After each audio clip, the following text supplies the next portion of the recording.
Bricks వేదికగా పాకిస్తాన్ దుష్ట పన్నాగాలను ఎండగట్టింది Bharat. Bricks సదస్సులో పహల్గామ్ ఉగ్రదాడిని ముక్తకంఠంతో ఖండించేలా చేయడంలో విజయం సాధించింది. ఉగ్రవాదాన్ని ప్రోత్సహించే వాళ్లు శిక్షార్హులని తేల్చింది. మానవ కళ్యాణం కోసం భారత్ శాంతి మార్గాన్ని అనుసరిస్తుందని స్పష్టం చేశారు భారత ప్రధాని నరేంద్ర మోడీ. జమ్మూ కాశ్మీర్ పెహల్గాంలో జరిగిన ఉగ్రదాడిని ముక్తకంఠంతో ఖండించింది. ఈ విషయంలో ద్వంద్వ విధానాలకు తావు లేదని స్పష్టం చేస్తూ డిక్లరేషన్ విడుదల చేసింది. సీమాంతర ఉగ్రవాదంపై కొత్త పంథాను అనుసరిస్తున్న భారత్ తన విధానాలను సమర్థించుకోవడంలో బ్రిక్స్ వేదికగా విజయం సాధించింది. బ్రెజిల్లోని రియో డి జనీరోలో జరుగుతున్న బ్రిక్స్ సదస్సులో పలు కీలక అంశాలను ప్రస్తావించారు భారత ప్రధాని నరేంద్ర మోడీ. కొన్ని దేశాలు సీమాంతర ఉగ్రవాదాన్ని పెంచి పోషిస్తున్నాయన్నారు. తమ రాజకీయ ప్రయోజనాల కోసం ఉగ్రవాదులు ఆశ్రయం కల్పిస్తున్నాయంటూ పరోక్షంగా పాకిస్తాన్ను ఉద్దేశించి వ్యాఖ్యానించారు. ఇది ఏమాత్రం సహించరానిదన్నారు మోడీ. ఉగ్రవాదం ఏ రూపంలో ఉన్నా దాన్ని వ్యతిరేకించాల్సిందే అన్నారాయన. భారీగా పన్నులు వేస్తామంటున్న అమెరికా తీరును కూడా బ్రిక్స్ సదస్సులో పరోక్షంగా ఎండగట్టారు భారత ప్రధాని నరేంద్ర మోడీ. అటువంటి చర్యల వల్ల అంతర్జాతీయ వాణిజ్యంపై ప్రతికూల ప్రభావం పడుతుందన్నారు.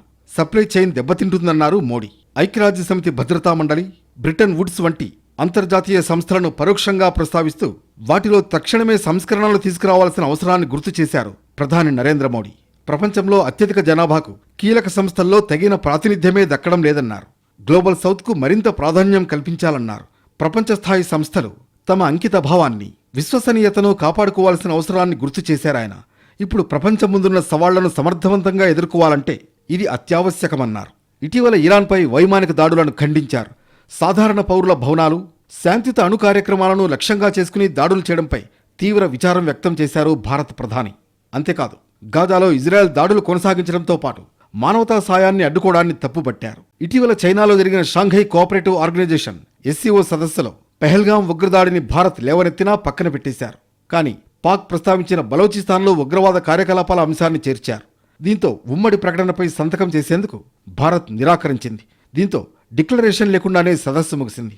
ఇప్పుడు పెహల్గాం ఉగ్రదాడిని ఖండిస్తూ బ్రిక్స్ సదస్సులో ముక్తకంఠంతో తీర్మానం చేయించడం ద్వారా పాక్, చైనాలకు సరైన రీతిలో బుద్ధి చెప్పింది భారత్. మొత్తానికి బ్రిక్స్ సదస్సులో విభిన్న అంశాలను లేవనెత్తారు భారత ప్రధాని నరేంద్ర మోడీ. ముఖ్యంగా పెహల్గాం దాడిని ఖండిస్తూ డిక్లరేషన్ విడుదల చేయడం అత్యంత కీలక పరిణామంగా భావించాలి. తద్వారా పాకిస్తాన్తో పాటు దానిని సమర్థిస్తూ ఆయుధాలు సమకూర్చుతున్న చైనా తీరును ఎండగట్టగలిగింది భారత్.